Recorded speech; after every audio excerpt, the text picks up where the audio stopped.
sommaire de cette édition. 72 heures après les manifestations contre la cherté de la vie à Bouaké, manifestations qui ont viré au vol et au pillage, les forces de l'ordre aux trousses des maraudeurs.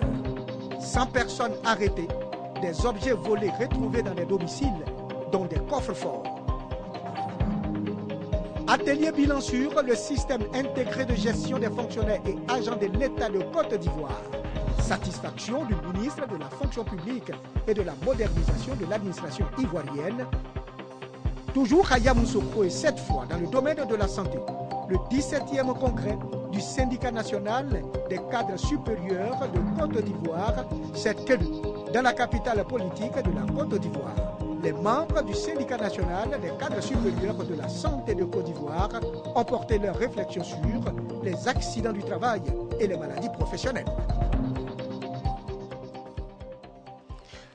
Bienvenue dans cette édition. 72 heures après les manifestations contre la cherté de la vie à Bouaké, manifestations qui ont viré au vol et au pillage, les forces de l'ordre aux trousses des maraudeurs. 100 personnes arrêtées, des objets volés retrouvés dans des domiciles. Ces personnes répondront de leurs actes devant les juridictions compétentes. Les actes de vandalisme perpétrés à Bouaké suite à une manifestation censée dénoncer le coût de l'électricité ne resteront pas impunis. 72 heures après les pillages, les forces de défense et de sécurité basées à Bouaké sont en action. Des perquisitions suite à des informations anonymes ont permis de mettre aux arrêts une centaine de suspects. Des objets volés retrouvés. Le coffre-fort d'une banque de la place a même été retrouvé, malheureusement éventré. Ces résultats sont le fruit d'une collaboration des populations avec les forces de l'ordre. À ce sujet, les chefs de communauté et les élus s'engagent à dénoncer tous les fautifs pour mettre fin à l'impunité. Plus jamais d'impunité à Bouaké. Bouaké n'est pas une ville de pilleurs, Bouaké n'est pas une ville de voleurs. Et on ne va pas se mettre à cautionner du vol et le pillage à Bouaké. Pour une fois, des responsabilités vont être situées, des gens ont été arrêtés, les responsabilités vont être situées et s'ils doivent être condamnés, ils seront condamnés. Je suis prêt à dénoncer tout ce qui est acte de vandalisme. Et c'est ça qui fait de moi la dignité d'un père qui ne doit pas cacher le mauvais côté des enfants. Parce que chaque père voudrait se voir dans son enfant. Le jour où vous voyez un vieux, au soir de sa vie, les larmes ne tarissent pas. Ce n'est pas l'enfer qu'il voit. Ce qu'il voit, quand il jette un coup d'œil et qu'il voit des enfants irresponsables autour de lui, comment voulez-vous que les larmes puissent tarir? En attendant, les forces de défense et de sécurité basées à Bouaké continuent les investigations. Des numéros verts sont disponibles, le 100 et le 111. Appel gratuit. Manifestation contre le coût élevé de l'électricité à Bouaké. Les chefs traditionnels de Kong et des leaders communautaires déplorent ces actes de vandalisme et appellent les populations au calme et à la retenue. Le reportage de Ouattara Amadou. Après les violentes manifestations du 22 juillet dernier à Bouaké et des agissements du même genre, heureusement déjoués par les autorités à Korogo, des appels au calme et à la retenue sont lancés par les chefs traditionnels et autres couches socio-professionnelles. Ceux de Kong et de Korogo invitent la jeunesse ivoirienne à plus de responsabilités et à adopter des comportements citoyens. Bouaké a trop souffert. Une ville qui a souffert comme Bouaké en Côte d'Ivoire pendant la guerre, il n'y en a pas. Bouaké était en train de reconstruire. Mais ils n'ont pas laissé Bouaké maintenant encore, vraiment, c'est pas nous un peu. Ce qu'ils ont commencé encore à construire, vous commencez encore à casser. Est-ce entre nous, ce pays avait évolué? Nous attendons ces choses pareilles ailleurs. Et nous ne souhaiterons pas que ça se passe à Korogo ou en Côte d'Ivoire. Les parents là, ils n'ont qu'à sensibiliser leurs enfants. Nous, on dit aux enfants de regarder ce que tu trouves dans le désordre là. Si tu vas dans le dialogue là, ça serait plus que ce que tu as trouvé dans le désordre. Donc ça, je l'ai dit, de se calmer, de ne pas écouter ceux qui viennent les manipuler. C'est un acte qui n'est pas bien. Parce qu'on sort d'une grande crise, chacun de nous doit faire un effort pour garder le calme. S'il y a des choses qui se passent, qui ne sont pas contents, qu'ils demandent directement ce qui ne va pas. ce qu'ils souhaiteraient qu'on fasse pour eux, qu'ils demandent directement, au lieu de s'apprendre aux structures pour les casser. On parle de CIE, c'est vrai, mais réellement, ce qui s'est passé, aller jusqu'à la préfecture, à la mairie, au conseil régional, je pense que ça ne rentre plus dans le cadre de la CIE. C'est de ne pas se faire justice. Vous avez les préfets des régions, vous avez nos députés, vous avez nos élus, et donc c'est d'approcher ces personnes, ces cadres, ces autorités en cas de problème. Appeler la jeunesse du Nord, en particulier la jeunesse congolaise, au calme, pour dire que les événements qui ont eu lieu ailleurs, il ne faille pas qu'on encourage pour que ces genres d'événements puissent se tenir chez nous ici. Parce qu'au jour d'aujourd'hui, vous avez vu Korogo, il n'y a même pas longtemps, nous avons été élus la ville la plus propre de la Côte d'Ivoire. Ça, c'est dû aux travaux qui ont été effectués par le président de la République, M. Alassane Dramane Ouattara. Si jamais que nous avons des difficultés, avec les différentes directions en place, telles que la CIE et compagnie, il y a des associations de consommateurs qui sont là pour les aider. Pour un développement harmonieux de la Côte d'Ivoire dans la paix, on retient que le dialogue, la patience et l'amour pour le pays doivent animer quotidiennement les populations. L'atelier bilan sur le système intégré de gestion des fonctionnaires et agents de l'État de Côte d'Ivoire a pris fin à Yamoussoukro. Le SIG FAE est un outil indispensable à la modernisation de l'administration ivoirienne.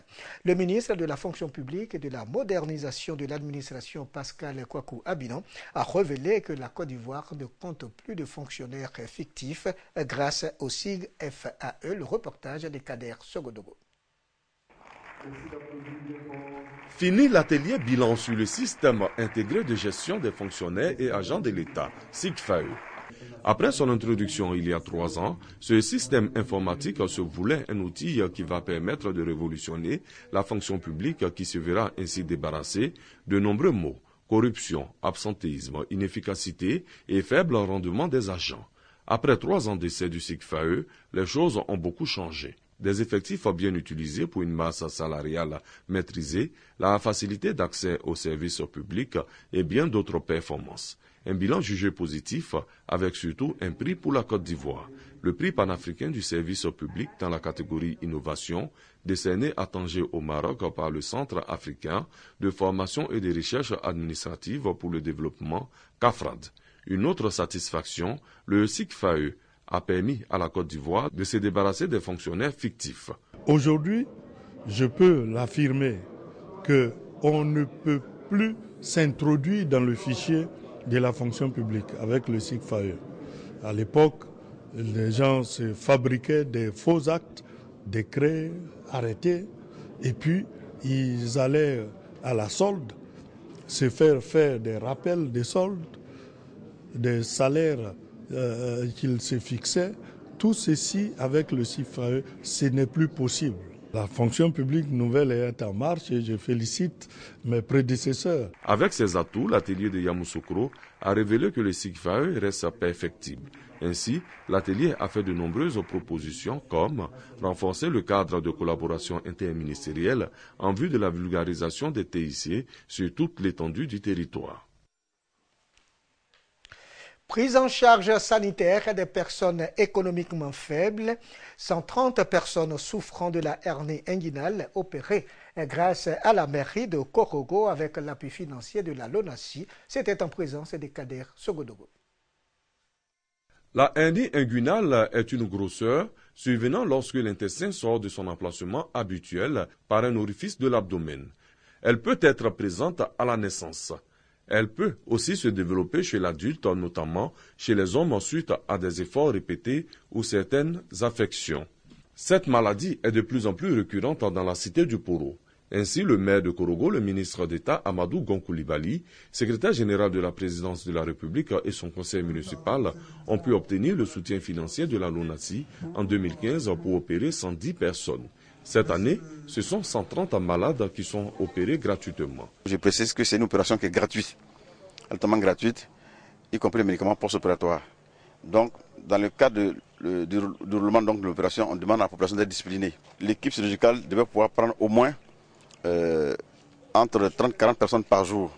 Donc c'est une opération qui va s'étendre environ sur 5 à 6 jours. Ce sont des malades visiblement soulagés qui ont témoigné leur gratitude pour cette action.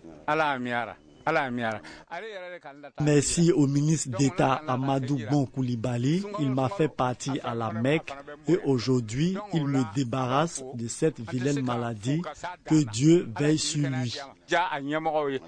La mairie de Korogo compte poursuivre cette action les années à venir avec un seul objectif, débarrasser Korogo de la hernie inguinale.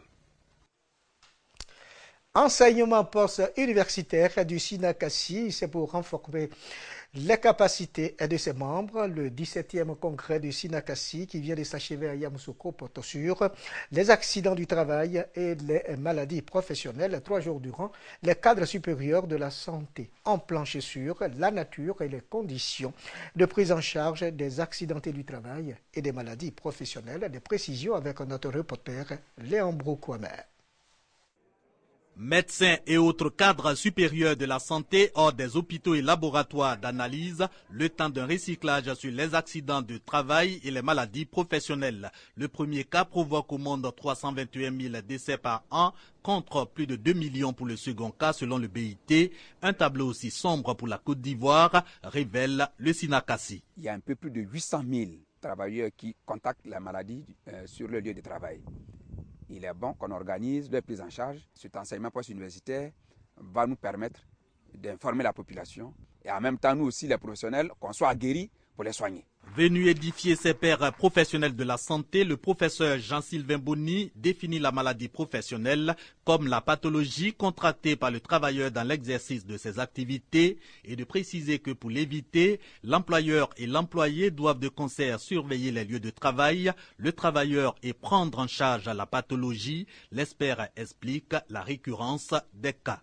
Il y a une sous-déclaration des maladies professionnelles en Côte d'Ivoire. Il y a un sous-diagnostic parce que les chiffres sont assez faibles et les chiffres ne reflètent pas la vérité parce qu'il y a beaucoup de maladies professionnelles indemnisables qui ne sont pas déclarées. Et ces maladies à caractère professionnel doivent passer comme maladies professionnelles indemnisables. Ont également alimenté les 17e enseignements post-universitaires du SINACASI placés sous l'égide du ministère de l'Enseignement supérieur, les 4 étapes du processus de prise en charge des maladies professionnelles, le diagnostic, la déclaration, la reconnaissance légale et la réparation des préjudices subis du fait de ces pathologies. La région de Gbeke choisit pour le projet pilote de mise en œuvre du plan national de développement 2016-2020 un atelier de lancement organisé, une initiative du ministère du Plan et du Développement en collaboration avec le Conseil régional de Gbeke en partenariat avec l'Union européenne, une expérience qui va s'étendre à plusieurs localités du pays, nous dit Maria Kobi dans un récit de Kader Sogodogo. Le plan national de développement PND 2016-2020, adopté en décembre 2015 par la Côte d'Ivoire, se régionalise. Particularité, ce second PND devait être mis en œuvre à travers des plans sectoriels et locaux de développement, prenant en considération les grands enjeux nationaux, notamment les objectifs de développement durable. À cet effet, la région de Gbeke a été choisie pour le projet pilote de mise en œuvre du PND 2016-2020. À Bouaké, le ministère du Plan et du Développement, en collaboration avec le Conseil régional, a procédé au lancement du processus d'élaboration du Plan national de développement de la région de Gbeke. Un atelier qui a réuni toutes les forces vives de la région et une délégation de l'Union européenne au Centre culturel Jacques Aka. Objectif, présenter le dit projet à l'ensemble des acteurs locaux du développement de la région de Gbeke afin d'en assurer sa réussite. Il s'agit d'un événement très important qui retrace la déclinaison du plan national de développement au niveau régional. Comment est-ce qu'il faut implémenter le plan national de développement qui doit amener la Côte d'Ivoire vers l'émergence en 2020. Il y aura d'autres partenaires qui vont se joindre à nous, de sorte que les 31 régions de la Côte d'Ivoire puissent avoir un plan de développement de leur région. Le plan national de développement 2016-2020 s'articule autour de 5 axes stratégiques. Il vise à faire de la Côte d'Ivoire un pays émergent à l'horizon 2020 avec une base industrielle solide. Les élus cadres du Nzikomoé engagent les populations rurales dans la reconversion des cultures pérennes en cultures vivrières. Une vaste campagne de promotion de la culture du manioc bat actuellement son plein dans la région, nous dit notre reporter Charles Tato. Région du Nzi, zone de transition entre la forêt et la savane. Dans cette partie de la Côte d'Ivoire, ancienne boucle du cacao. La prospérité n'est que du passé du fait des aléas climatiques, notamment la sécheresse avec son corollaire de feux de brousse. La seule alternative pour le redécollage de cette région est la reconversion des cultures pérennes. Pour la présidente de l'ONG AFA, le manioc peut répondre à ce souci. Le manioc a des dérivés assez élastiques. Il y a la bille à base du manioc, l'amidon industriel, l'amidon alimentaire. Vous avez la colle forte. Une vaste campagne de promotion de la culture du manioc à l'actif de l'ONG AFA bat son plein. Les populations rurales de Bengassou viennent de recevoir du matériel agricole. Une démarche appuyée par les élus. Ce que nous sommes en train de faire, c'est nous-mêmes de pouvoir sécuriser 400 hectares au niveau du département. Nous félicitons l'ONG AFA qui aujourd'hui nous fait l'honneur de nous doter d'une usine de fabrication, en tout cas des produits dérivés du manioc. Les autorités locales de Kwasi-Kwasi-Kro, elles, ont fait anticiper les actions du projet. Nous avons approché la NADER qui a pu mettre à notre disposition des boutures de manioc améliorées. Depuis 1 an, nous avons fait la vulgarisation au niveau de 15 villages. Aujourd'hui, dans l'ensemble plus global du projet Boucle du Manioc, nous apportons notre assistance, mais le projet a insisté pour que l'encadrement soit plus rapproché. Et c'est ce qui a fait l'objet d'une convention entre nos deux structures. Normal de doter la localité d'une usine de manioc. Pour rassurer les populations de la construction de leur usine, l'inspecteur d'État, Niami Ngouran, y a effectué le déplacement. Nous avions été particulièrement heureux de transformer l'ancienne boucle du cacao en boucle du manioc afin d'inscrire la région du Nzi au cœur de la politique nationale de sécurité alimentaire et de lutte contre la pauvreté. Remise de matériel agricole et pose de la première pierre de l'usine de transformation de manioc ont ponctué la rencontre de sensibilisation. C'était le reportage de Charles Tato, sorti des diplômés des écoles familiales agricoles de Botro, Bodokro et Djebonoua, une initiative de l'Association pour le bien-être communautaire durable de l'école familiale agricole, qui a pour souci de relever le défi de la sécurité alimentaire. Cérémonie de remise des diplômes à Kroukrouké, commune de Botro, en présence des autorités administratives et coutumières de Botro. Ces diplômes attestent la fin de formation de ces apprenants des écoles familiales agricoles de Botro, Bodokro et de Djebonoua. Durant 3 années, ces jeunes âgés de 18 à 28 ans ont été formés au métier de la terre, notamment en culture du soja vert, du manioc, du gombo, du chou et en élevage de poulets de chair. C'est une initiative de l'Association pour le bien-être communautaire durable de l'école familiale agricole qui contribue à la formation de jeunes agriculteurs modernes pour relever le défi de la sécurité alimentaire du pays. On veut que tous les déscolarisés qui n'ont pas encore dépassé 25 ans viennent à l'EFA pour devenir des entrepreneurs ruraux, pour nous aider à gérer la terre, développer l'agriculture, l'élevage. À Kroukourtier, dans la commune de Botro, lieu de cette cérémonie de remise de diplôme, les jeunes déscolarisés ont été invités à rejoindre ces écoles familiales agricoles. Les paysans ont été également exhortés à suivre les conseils de ces apprenants en vue d'améliorer leur production et revenus. Ces jeunes agriculteurs se sont engagés à faire reculer la pauvreté dans leurs villages respectifs en modernisant l'agriculture. Nous venons d'obtenir des attestations de fin de formation et par là nous sommes des techniciens agricoles. Je lance aussi un appel à nos parents d'inscrire les enfants déscolarisés et aussi ceux qui sont analphabètes même. Nous apprenons à mettre en valeur la terre de notre parent. Les écoles familiales agricoles de Botro, Bodokro et de Djebonois ont été mises en place depuis 2010. Ces écoles ont formé une centaine de jeunes agriculteurs. Un mot d'éducation pour clore cette édition. Plus de la moitié des écoliers des cours préparatoires n'ont aucune maîtrise de la lecture. Une réelle préoccupation pour les autorités éducatives. L'inspection de l'enseignement préscolaire et primaire de Guibérois initie donc la méthode syllabique pour faciliter la lecture aux écoliers. La méthode syllabique connaît un franc succès dans cette localité. 88,3% des écoliers n'ont pas une maîtrise de la lecture à la fin du cours préparatoire première année, révèle une étude de la direction de la veille et du suivi du programme du ministère de l'Éducation nationale. Une méthode adéquate pour faire face à la situation, la lecture par la méthode syllabique. La méthode syllabique consiste à faire découvrir l'enfant la leçon à l'étude à partir du mot qui contient la leçon. Par exemple, bas, ce serait dans une balle. Depuis 4 ans, cette méthode est en expérimentation dans l'inspection de l'enseignement préscolaire et primaire de Guibérois. Dès que, n'est-ce pas, l'ordre a été de faire la lecture syllabique, les CAFOP étaient en avance. J'ai pris mes collaborateurs, nous sommes venus faire la lecture syllabique, mes profs de français. Et nous avons formé tous les enseignants de l'inspection de Guibérois.